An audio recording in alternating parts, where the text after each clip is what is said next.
안녕하세요, 아로니안입니다. 잭 스나이더의 폭발 직전에 DCU가 마침내 리부트되어서 DCU가 될 예정입니다. DC 스튜디오의 공동수장 피터 사프란과 제임스 건 체제하에 10년 계획 중 일부가 공개되었습니다. 제임스 건이 직접 프레젠테이션 영상도 공개를 했는데요. 그의 계획들을 소개해보면 조금 특이하면서도 제임스 건스럽다고 볼 수 있겠는데요. 가장 먼저 제임스 건은 통합된 DC 플랫폼을 소개했습니다. 하나의 통일된 스토리로 같은 배우가 같은 캐릭터로 이 드라마와 저 영화와 그 게임에 나오는 식으로 전개될 것이라고 합니다. 동시에 토드 필립스 감독의 조커 시리즈나 멜 리브스 감독의 더 배트맨 시리즈, 애니메이션 틴 타이탄스 고 같은 DCU 별개의 작품들은 DC 엘스월드라는 레이블, 체제, 이름으로 이어간다고 합니다. 엘스월드는 DC 코믹스에서 메인이 아닌 세계관들을 단편으로 이야기하는 시리즈로 이매지너리 스토리즈라는 이름으로 시작된 왓이프의 원조격 시리즈입니다.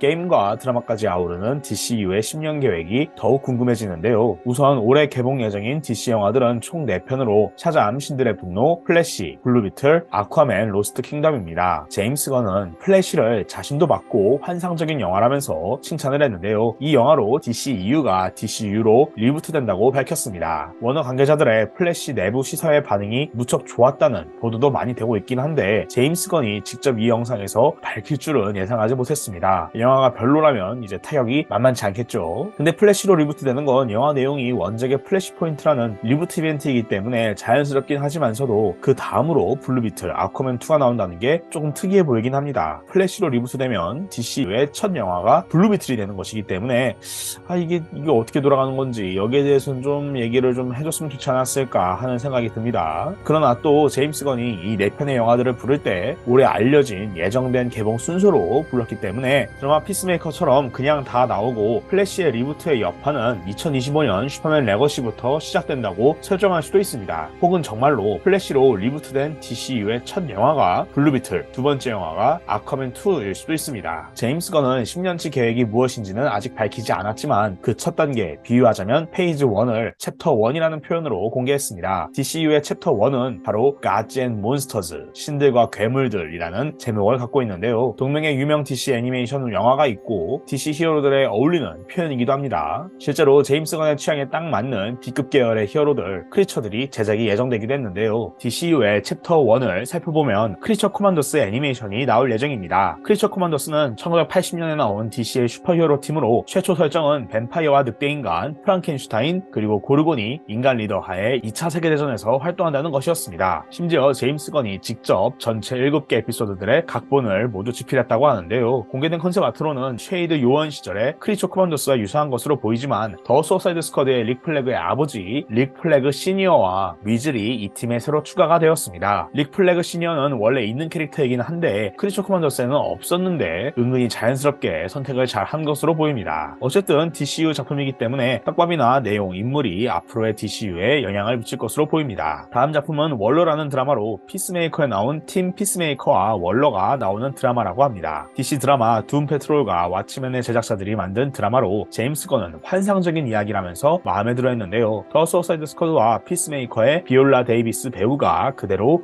아만다 월러로 등장하며 피스메이커 시즌 1과 시즌 2 사이의 일을 다룰 예정이라고 합니다. 제임스 건이 소개한 다음 작품은 슈퍼맨 레거시로 마침내 나온 슈퍼맨 솔로 영화입니다. 제임스 건은 이 영화가 진정한 DCU의 시작 작품이라고 소개를 했으며 2025년 7월 11일에 개봉할 예정이라고 밝혔습니다. 제임스 건이 현재 각본을 집필 중에 있으며 아직 감독은 내정되지 않았지만 제임스 건이 결국엔 감독도 같이 할 것이라는 전망이 많습니다. 아직 슈퍼맨 배우나 악당의 역할도 알려지지 않았는데요. 초기에는 젊은 슈퍼맨의 초창기 이야기를 기원 없이 다룰 예정이라고 알려져 있었는데 오늘 발표에서는 젊은 슈퍼맨이 크립톤의 유산을 인간 세상에서 조화롭게 계승하는 법을 찾는 내용이라고 합니다. 제임스 건이 이 영화를 소개할 때 올스타 슈퍼맨이라는 슈퍼맨의 대표 명작 이미지를 사용했는데요. 올스타 슈퍼맨은 슈퍼맨이 죽기 전 12가지 과업을 하는 감동적이고 따뜻한 내용의 그랜트 모리슨 작품입니다. 챕터 1부터 슈퍼맨을 또 죽이지는 않을 것이므로 슈퍼맨의 정수와 본질을 다루려는 이 영화의 접근법, 방향성을 암시하는 것으로 보입니다. 실제 각본이 그렇게 잘 나와야 하는 것이긴 하지만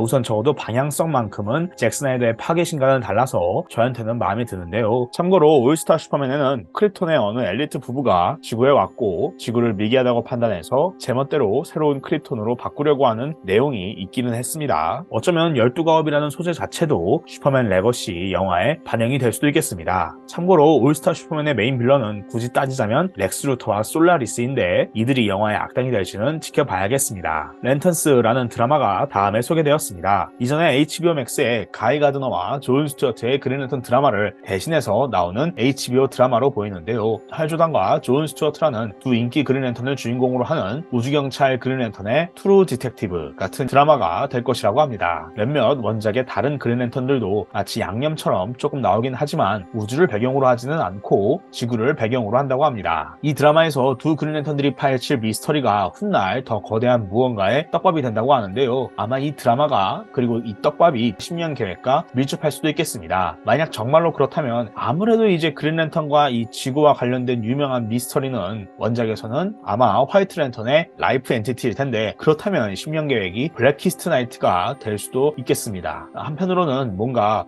맨헌터들이 지구에 파묻혀 있고 이걸 조사하면서 이 10년 계획을 밀레니엄과 시네스트로 코어 월을 섞어서 전개할 수도 있지 않을까 하는 생각도 들기는 합니다.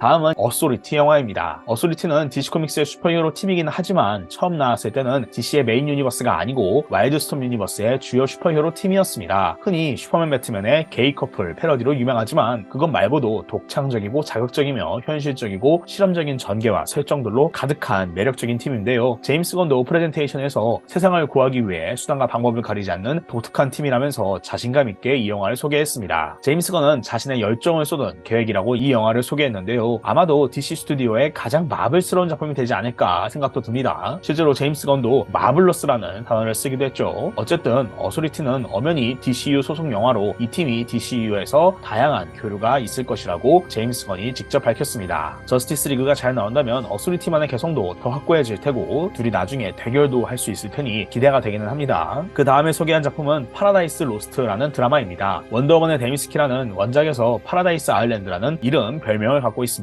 이를 바탕으로 한 장면에서 알 수 있듯이 데미스키라의 아마존을 왕자의 게임식으로 접근해서 이 섬의 기원과 정치적인 갈등을 다루는 드라마라고 합니다. 시간적인 배경은 원더우먼이 태어나기 전으로 알려져 있는데요. 패티 젠킨스 감독의 데미스키라의 아마존 관련 드라마가 이렇게 확장 발전된 것으로 보입니다. 아직 감독이나 제작진은 밝혀지지 않았는데요. 데미스키라 안에도 여러 장소와 파벌이 있기 때문에 이를 왕자의 게임처럼 잘 살린다면 나름대로 괜찮은 드라마가 될 것으로 보이긴 합니다. 잘 살릴 수 있을지는 두고 봐야겠죠. DCU의 배트맨은 더 브레이브 앤 더 볼드라는 영화로 소개가 된다고 합니다. 이 영화가 놀라운 것은 배트맨의 실제 아들 데미안을 로빈으로 등장시키는 첫 실사 영화라는 것입니다. 이제 배트맨이 아버지로 아들과 같이 나올 정도로 영화 속 배트맨에 대한 대중의 이미지는 어느 정도 만연했다 이런 걸 보여주는 하나의 사건이 아닌가 생각이 드는데요. 제임스 건은 데미안 웨인을 자신의 최애 로빈으로 소개하면서 그랜트 모리슨의 배트맨과 로빈 연재를 바탕으로 했다고 밝혔습니다. 공교롭게도 슈퍼맨을 소개할 때 나온 올스타 슈퍼맨과 배트맨 앤 로빈 모두 그랜트 모리슨의 작품이라는 점에서 괜히 뭔가 10년치 계획이 그랜트 모리슨의 파이널 크라이시스가 되지 않을까라는 생각이 들기도 합니다. 제임스 건은 이 영화를 통해서 DCU의 배트 패밀리도 점차 소개가 될 것이라고 밝혔습니다. 데미안 웨인은 배트맨의 숙적 라즈 알굴의 딸 탈리아와 배트맨 사이의 아들로 탈리아 밑에서 최고의 암살자로 자랐지만 배트맨이 그를 히어로로 만들려고 노력한다는 컨셉입니다. 데미안 웨인을 대충 10대로 잡으면 이 배트맨은 이미 활동한 지 10년이 넘었다는 뜻인데 젊은 슈퍼맨과 배트맨이 얼마나 나이 차이가 날 것인지 이 배트맨의 연령대는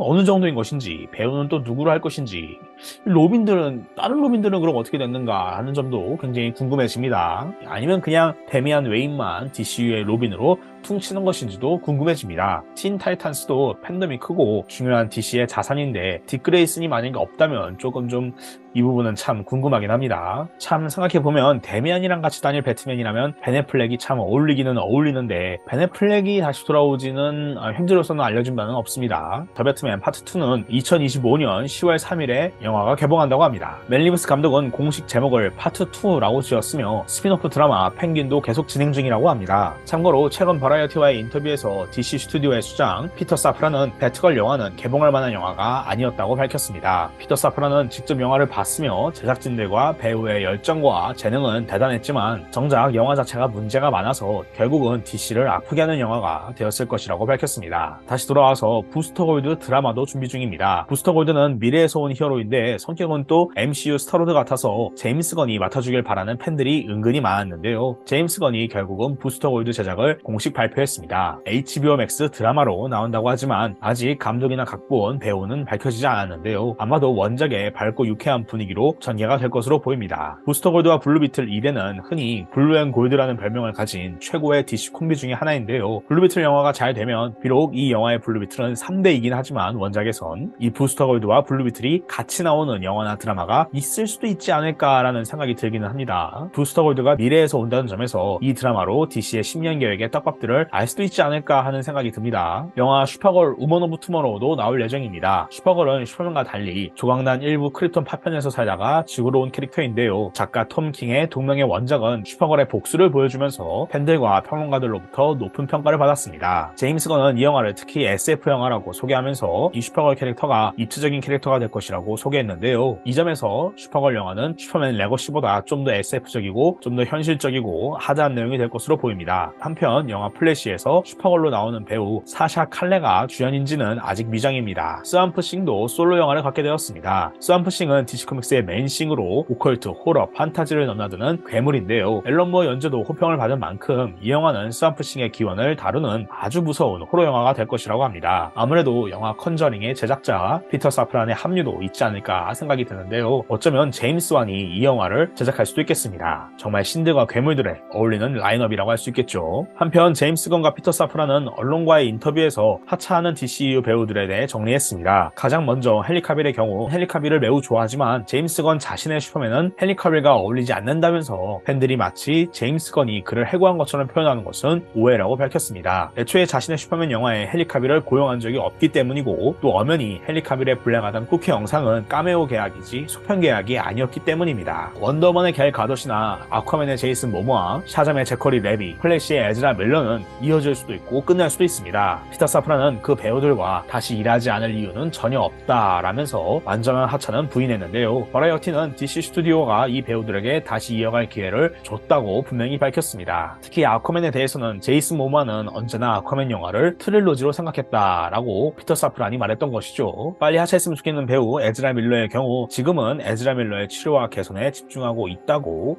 한 발 물러서는 면모를 보이기도 했습니다. 매체 버라이어티는 한편으로는 이 배우들이 배역을 이어가기를 원하지 않는다면 새로운 배우를 캐스팅할 것이라고 전했습니다. 이번 보도를 보면 슈퍼맨과 배트맨과 그린랜턴이 있어서 다행이지만 의외로 또 원더우먼과 플래시와 아쿠아맨이 없습니다. 원더우먼은 그나마 데미스키라가 나오긴 하니까 프리퀄 같은 컨셉이라고 볼 수는 있겠습니다. 하지만 플래시와 아쿠아맨 솔로 영화나 드라마가 없다는 것이 조금 특이하긴 합니다. 플래시로 리부트가 되는데 플래시의 존재가 소멸이 되는 것일까요? 아니면 배우 문제 때문에 아직 계획을 발표하지 않은 걸까요? 아쿠아맨도 3편 영화가 이번 챕터 1에 소개되지 않았다는 점에서는 2편 로스트 킹덤으로 챕터 1에서의 아쿠아맨 이야기가 끝날 수도 있겠습니다. 그 다음에 챕터 2에서 이제 아쿠아맨 이야기가 또 나오기 시작하는 것이죠. 영화 3편으로. 또한 저스티스 리그 영화는 없는데 배트맨은 아들이 있다는 것도 참 요상한 그림이긴 합니다. 슈퍼맨 레거시에서 슈퍼맨이 다른 히어로들을 알고 있다고 한 제임스 건의 발언으로 보아서 저스티스 리그가 있을 수도 있겠는데 아직 이미지 때문에 영화를 챕터 1에서 내지 않기로 한 것 같아 보이긴 합니다. 참고로 제임스 건, 피터 사프란과 같이 DCU의 전체 구성과 계획을 담당하는 작가들로는 문나이트의 제레미 슬레이터, 데어데블의 드류 고더드, 범블비, 플래시의 크리스티나 호드슨, 왓츠맨의 크리스탈 헨리, DC 코믹스의 작가 톰 킹이 있다고 알려져 있습니다. 더 있을 수도 있고 아닐 수도 있긴 한데 보도된 라인업으로 봤을 때는 구성이 나쁘지 않은 것 같습니다. 제임스 건은 프레젠테이션 영상에서 스토리텔링을 몇 번이고 강조하면서 DCU가 좋은 스토리를 가질 것임을 시사했는데요. 잭 스나이더의 DCU가 아무리 웅장하고 아름답다 하더라도 스토리와 설정이 폭발 직전이었기 때문에 저는 제임스 건의 DCU가 정말로 제발 이 방향성을 잘 이어가길 바랍니다. 부디 좋은 DC 영화들이 나와서 망해가던 히어로 영화판이 다시 활력을 얻길 바랍니다.